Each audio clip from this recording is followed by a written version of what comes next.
Olha, já há algum tempo é sabido, e eu já tratei disso em alguns momentos, que a saúde mental ela é uma das grandes commodities do século XXI, né? Quando a gente diz que uma coisa é uma commodity, usando como analogia, de repente, não é exatamente a safra de laranjas, de tomates, seja o que for, é porque a saúde mental ela está precificada, né? Tanto é que se você ouvir alguém dizer, por exemplo, você precisa investir na sua saúde mental. Essa palavra investir, ela tem um sentido meio ambíguo, né? Ambivalente. Investir no nosso mundo, tanto é investir no sentido de você se dedicar a alguma coisa, né? Você agenciar esforços para aquilo, quanto é você investir dinheiro, né? E uma das características do mundo que a gente vive, em que, como já se vem falando desde os anos 40, autores como Adorno, por exemplo, para citar só uma fonte, são várias fontes nesse sentido, tudo vai se transformando, como ele falava, em mercadoria, né? Tudo vai virando produto. Então, isso não significa, a priori, dizer que, porque está virando mercado, você não tem gente que trabalha nele, no sentido ético, honesto, envolvido de fato com o processo, né? Mas significa que você, cada vez mais, você já não sabe, por exemplo, nas escolas, né? Ou mesmo nas universidades, há algum tempo a gente vê isso. Cada vez mais você tem jovens que chegam medicados, diagnóstico, o terapeuta muitas vezes vai até a escola ou fala com a coordenadora, fala com o professor, né? Isso é um tema, principalmente quando a gente está falando desse tipo de sofrimento, que não é só do território dos mais jovens ou dos adolescentes, mas esse é um território que aparece muito, porque mobiliza muitos pais, né? Os pais que estão envolvidos com filhos estão sempre de alguma forma com o coração na mão, porque tem que cuidar, nem tudo está no seu controle, você não consegue pôr as coisas em ordem o tempo inteiro, porque inclusive se você conseguir, você provavelmente vai gerar doença psíquica, botando tudo em ordem o tempo inteiro, né? Mas o fato é que cada vez mais você tem jovens que são diagnosticados. Um dos territórios que bombou há 2 anos, de 2 anos para cá, se eu não estou equivocado com datas, é justamente quando o psicólogo americano Jonathan Haidt lança o seu livro Geração Ansiosa, meados de 24, 25, já não lembro mais, acredito que seja 24, portanto vão aí cerca de 2 anos. Ele lança esse livro, que saiu logo depois aqui no Brasil, Geração Ansiosa, onde ele vai situar a ansiedade, ah, que a gente pode chamar de geração Z, né? Usando essa linguagem para facilitar a conversa, sempre lembrando que esse negócio de geração é invenção do marketing americano, tá? Já para identificar certos comportamentos de consumo, objetos que são desejados e tal, segmentação, inclusive, de mercado. Mas o Jonathan Haidt, naquele momento, então, ele vai fazer um diagnóstico, trabalhar com a hipótese diagnóstica, digamos assim, em que uma das grandes fontes de ansiedade, depressão nessa geração Z, ou seja, esse povo aí que está entre 16, 17, 25, 24, não toma isso muito, né? Essa, essa coisa de separação de idade muito a ferro e fogo, porque no final das contas você está em ciências humanas, né? Em ciências humanas as fronteiras são sempre soft, de alguma forma, do ponto de vista metodológico, eu quero dizer. Mas ele vai, a hipótese diagnóstica dele vai ser justamente aquilo que ele chama ao longo do livro de telas, né? As telas, a adição às telas. Isso envolve, seja computador, seja celular, normalmente, principalmente o celular, né? E que esse tempo de tela, como ele fala no livro, né? O tempo de tela em detrimento de tempo sem tela, ou seja, o tempo em que você estaria, como se falava antigamente, offline, antigamente, né? Já é antigamente a expressão offline. né? Isso, na medida em que esses jovens ficam muito tempo pegado, colado na tela, que isso gera ansiedade, porque essas ferramentas todas produzem processos de comparação, né? Produzem processos de expectativa, produzem processos de que você precisa atingir determinados resultados, inclusive quando você vai avançando na vida, né?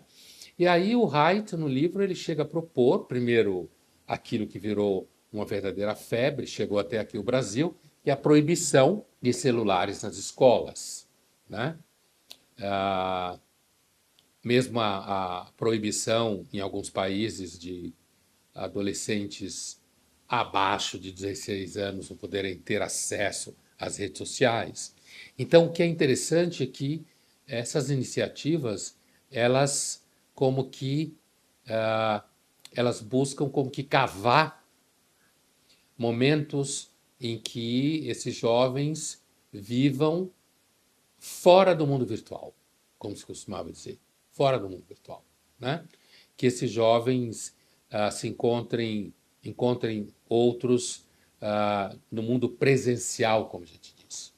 E a hipótese é de que, nesse contexto, diminuindo o tempo de tela, você conseguiria restaurar alguma forma de vida social, afetiva, relacional mais saudável.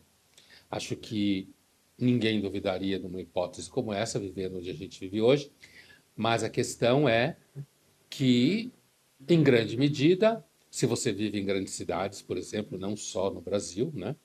Mesmo nos Estados Unidos, tem cidades que chegam a ser mais violentas do que no Brasil, você não pode andar na rua, não pode brincar na rua, você hoje tem um nível de paranoia, inclusive com relação a deixar filhos e dormir na casa de coleguinhas da escola, com medo de qualquer tipo de, sei lá, qualquer tipo de investida ilegítima, violenta por parte de alguém dentro da casa do seu amiguinho, do seu coleguinha.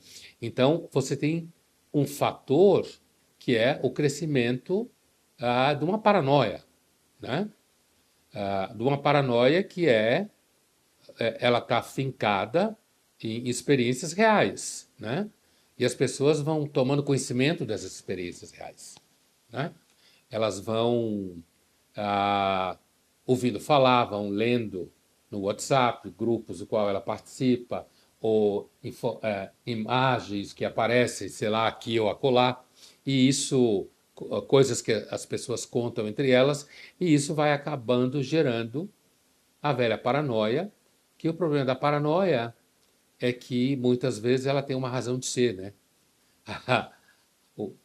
Digamos assim, a diferença entre o que seria uma certa expectativa que gera cuidado e a sensação de que você não tem mais nenhuma segurança em relação a coisa nenhuma, né?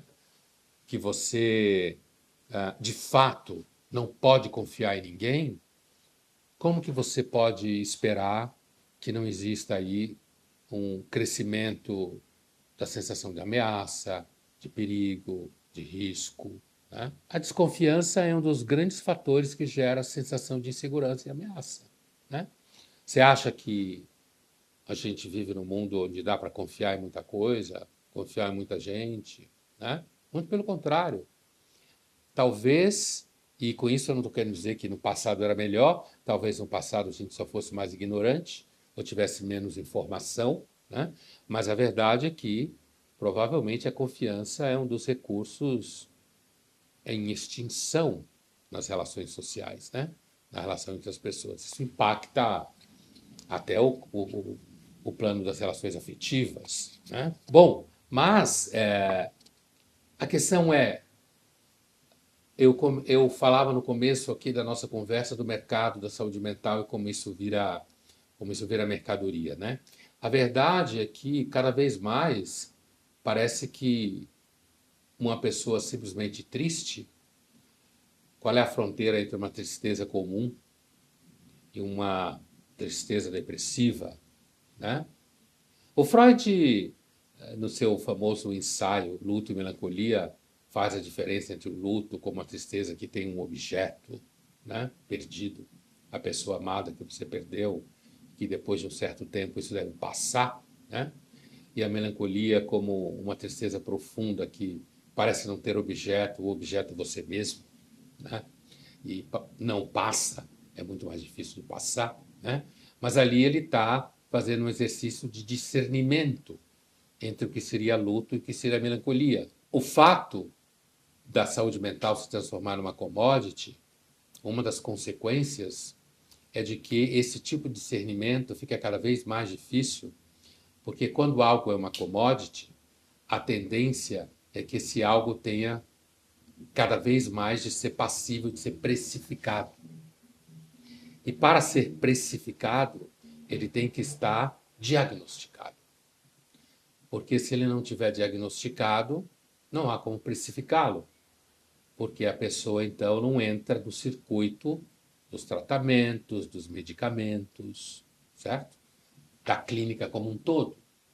Então, na medida em que a saúde mental, o próprio termo saúde mental já traz isso, na medida que a saúde mental vai sendo precificada, a possibilidade de você achar que existe, como no âmbito da escola se dizia anos atrás, um aluno pestinha, certo?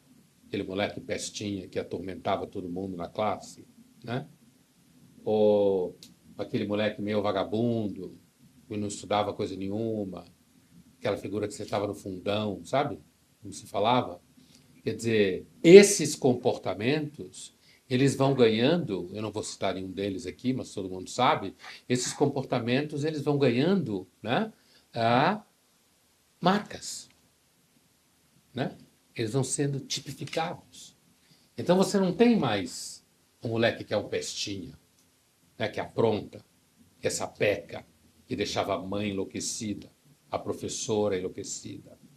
Você não tem mais o aluno vagabundo, que não prestava atenção na aula, que ficava sonhando, sentado no fundão, né? Não. Você vai ter, para cada um desses casos, algum tipo de descrição diagnóstica, né? E, a partir daí, se desenvolve toda uma gama de procedimentos, diagnósticos, protocolos, em alguns casos, inclusive, medicação, certo? Então, a tal fronteira entre o que seria uma tristeza X e uma tristeza medicalizada, a tendência dela é desaparecer cada vez mais, porque isso é da natureza de uma sociedade em que as relações são cada vez mais precificadas como mercantis.